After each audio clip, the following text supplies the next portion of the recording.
20th Century Fox spent over 80 years as its own major film studio. Over that time, they were the company behind some of the most successful movie franchises, including Planet of the Apes, Die Hard, Ice Age, and of course, the one that I always associate with them the most, X-Men. We have all seen that classic intro with the upbeat music that really gets you energized for the movie to start. Well, the specifics can get a little tricky, but this iconic film studio does not really exist anymore, not in the way that we think of it anyway. In 2019, it was officially bought by Disney as part of a $71 billion deal, making it not only Disney's biggest acquisition ever, but ranking it among the biggest in US history. Shortly after, they changed the name of it to 20th Century Studios, which still does not look right to me. They likely did that to avoid confusion with other Fox-branded properties that were not included in the deal. Obviously, there is so much that could be discussed here, but the part that I find especially interesting is the fact that 20th Century Fox has had some close calls over the years. I'm talking about multiple times where the studio was struggling and could have easily fallen into bankruptcy or shut down, so in this video, I want to highlight 5 major rises and falls of 20th Century Fox. Starting off with the person who started it all in the early 1900s,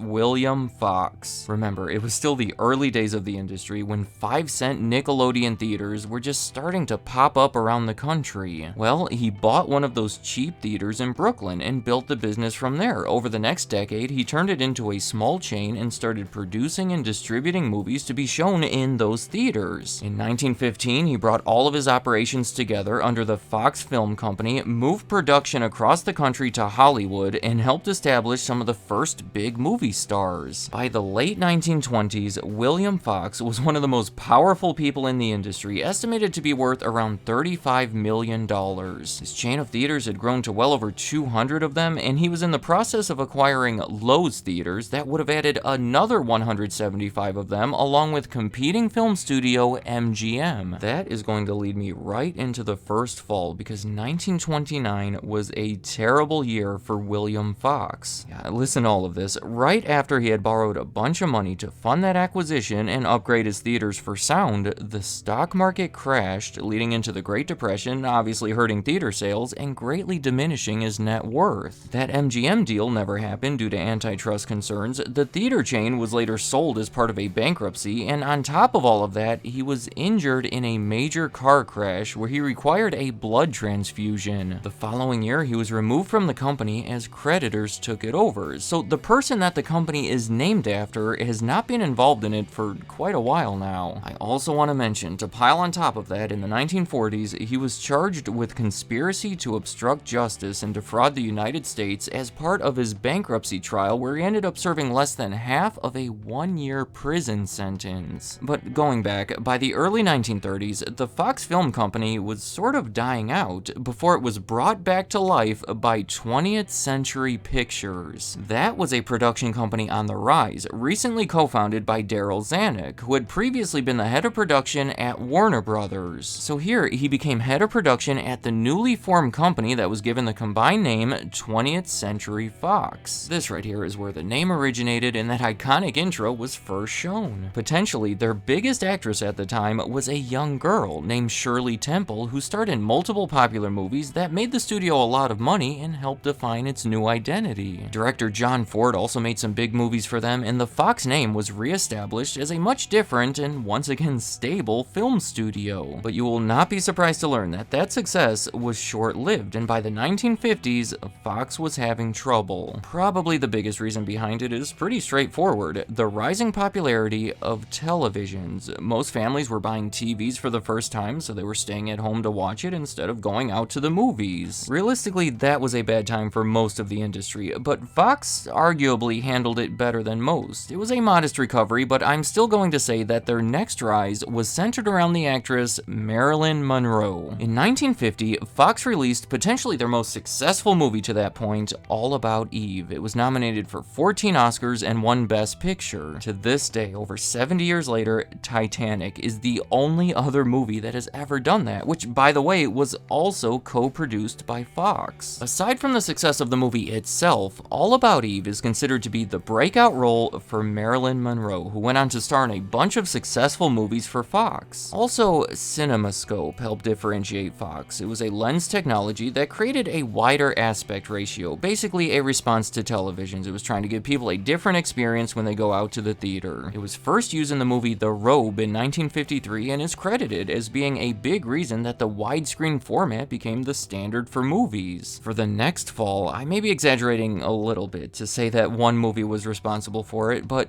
Cleopatra did not help the situation. Remember that televisions were still hurting the film industry, becoming more and more popular, and despite Fox having some good defenses against them, by the 1960s they were losing money. Cleopatra became infamous for being the most expensive film ever made. It started out with like a $5 million budget, and by the end of it, they had spent over $40 million. That was more than twice the price of any film that had ever been made before it, and trust me, the entire video could be dedicated to the production of Cleopatra, but it got to a point where so much was invested in it that it became a sizable risk for the company. It was at a vulnerable time, and given how much money it cost to make it, it was almost impossible to make that money back in a timely manner. Today, people look back on Cleopatra as the movie that nearly ended Fox, but they were able to survive and make yet another comeback, and this time it was mostly due to a bunch of successful movies. Only 2 years after Cleopatra, Fox released The Sound of Music, Best Picture winner once again, and the highest grossing film ever to that point. In the following years, they released The Planet of the Apes, MASH, and in 1977, another one of the biggest movies of all time, Star Wars. But then, already going back to the fall,